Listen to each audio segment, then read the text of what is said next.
Boundaries. What are they? Why do they matter? What are some important ones to set? How do I set them? What are some common mistakes to avoid? And what do I do when someone pushes them or violates them? I got you.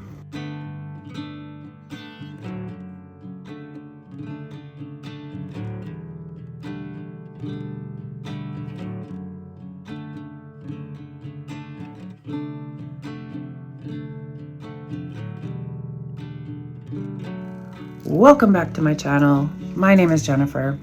I'm a mother of 4 in recovery from alcohol addiction, learning as I go and sharing what I learn, hoping that something that's helpful for me will be helpful for you too.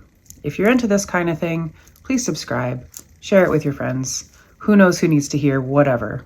So I've learned a lot about boundaries over the past few years, but I still have a lot of work to do. I've come a long way, but my boundaries are still pretty tragic, but I'm learning. We can learn together. So I decided to make a series. It'll be 4 videos. The first one is just understanding boundaries. What are they and why do they matter? The second one being, what are some important boundaries to set, both in recovery and as parents? The third one will be how to set boundaries and also some common mistakes to avoid. And then the fourth one will be, what do we do when our boundaries are violated, or at least when there's pushback? So yeah, I'm looking forward to it. So I think we've all experienced feeling guilty just saying no. How do we set limits without pushing people away? And when I first heard about boundaries, I thought it was more about like a wall between me and someone else.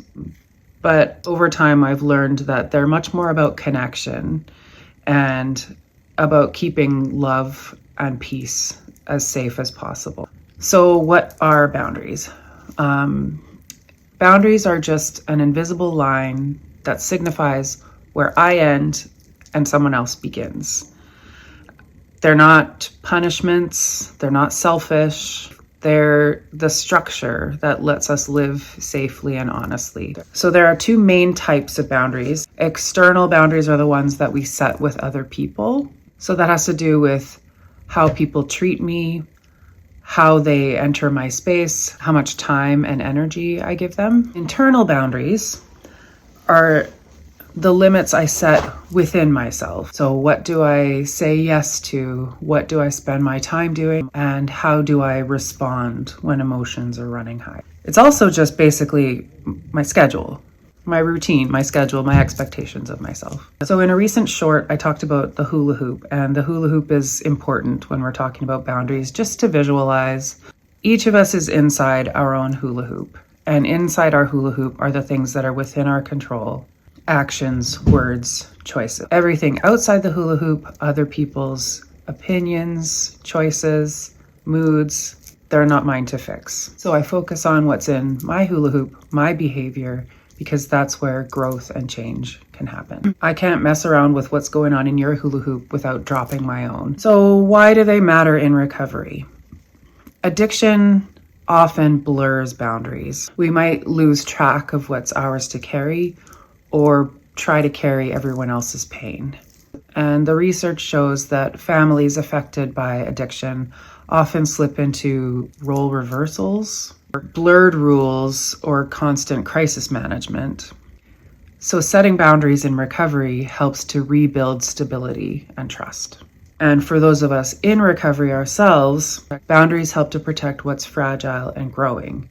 Our peace, our sobriety, our time, our safety, our confidence. Boundaries are not about control, they're about clarity.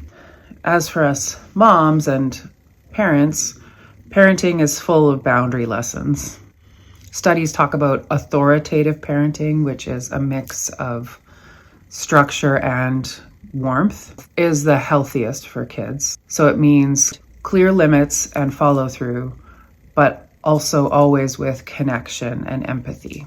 As moms, we sometimes think that love means saying yes to everything or affirming everything. But kids do feel safer when they know the edges. Then they know we mean what we say and they can trust us to stay steady. Boundaries in parenting also mean being a role model and setting examples, demonstrating that it's okay to say no to certain things and yes to certain things, and to protect our time and energy. Let me just say, I'm still learning. I think I'm slowly getting better in this area, but I've got work to do, because you catch me in a mood or catch me when I'm just exhausted, and follow through is the first thing to go out the window, because who wants to follow through on a yucky consequence? Yeah, we'll talk more about that in a future video, but spoiler alert, it's never helpful to set boundaries with anyone, in this instance, particularly kids, when we're angry or upset, because we'll set boundaries that we don't want to follow through on. Coming up with rules and consequences, great thing to do when we're not already at like a 9 out of 10. And what happens when we don't have boundaries is resentment builds. We end up exhausted, confused, reactive. We start managing what's outside of our control, and then our recovery gets shaky. We may try to pour from an empty cup, as it were. And if our boundaries aren't clear and consistent, the people in our lives will have a harder time knowing where they stand and how to show respect for our time and our energy, as hard as they may try and as much as they may want to. So if you have questions about boundaries or a particular subject you'd like me to address, please let me know, because I'm still building the materials for the future videos, so it can be what we make it. Yet I encourage you, if you have not really thought about boundaries in your own life, to think again about the hula hoop, and just think about your relationships with the people around you, or with just your relationship with your own time and your habits.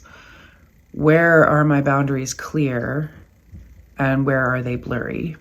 Don't have to fix anything yet, but awareness is obviously the first step.